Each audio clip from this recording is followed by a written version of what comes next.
উত্তৰ হলমাৰত অৱস্থিত মহাদেৱ পাহাৰত যি ৰজাদিনীয়া পৰম্পৰা এটা খা শিক্ষা উৎসৱ আছে আৰু সেই উপলক্ষে আমাৰ মন্দিৰ সমিতিৰ তৰফৰ পৰা কেইখনমান মানে বেনাৰ প্ৰচাৰ কৰা হৈছিলে। তাত আমাৰ এই সম্প্ৰদায়ৰ ৰায় নামৰ এজন ব্যক্তিয়ে তেওঁৰ পেজত এইটো আকৌ কি বুলি এটা মানে প্ৰচাৰ কৰি ছ'চিয়েল মিডিয়াত প্ৰচাৰ কৰিছিলে আৰু সেই তাত আমি দেখিবলৈ পাইছোঁ অভয়াপুৰীৰ এজন মিনাৰ আলী নামৰ ব্যক্তিয়ে খুব এটা বেয়া কমেণ্ট দিছে। আমি খুব মৰ্মাহত হৈছোঁ আৰু ৰাইজে খুব দুখিত হৈছে। আমি মিনাৰ আলীক 12 ঘণ্টা সময় দিছোঁ। যদি মিনাৰ আলীয়ে এই ক্ষেত্ৰত ক্ষমা নোখোজে তেতিয়াহ'লে তেওঁৰ ওপৰত আমি এজাহাৰ দিবলৈ বাধ্য হ'ম, কাৰণ তেওঁ যিটো কমেণ্ট দিছে আমাৰ হিন্দু সমাজৰ সনাতনী ধৰ্মী লোকৰ মাজত খুব এটা অপমান কৰা হৈছে। গতিকে আমি সেইটো সহ্য কৰিব পৰা নাই। গতিকে মিনাৰ আলীক আমি এজন ৰাইজৰ লগত থকা সমাজৰ লগত থকা সচেতন ব্যক্তি বুলি ভাবিছিলোঁ।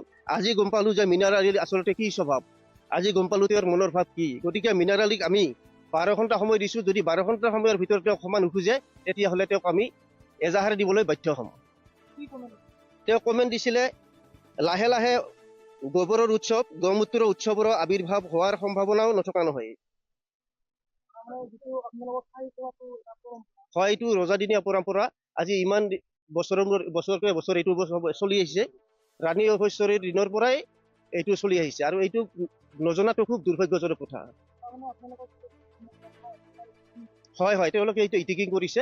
আমি খুব দুখ পাইছোঁ ৰাইজে। হয়, এতিয়া আমি 12 ঘণ্টা সময় দিছোঁ।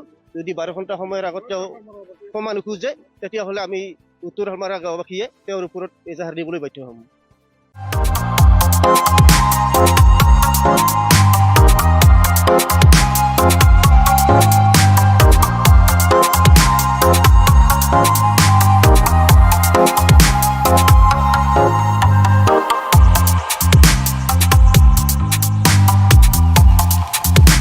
Haida on the beat.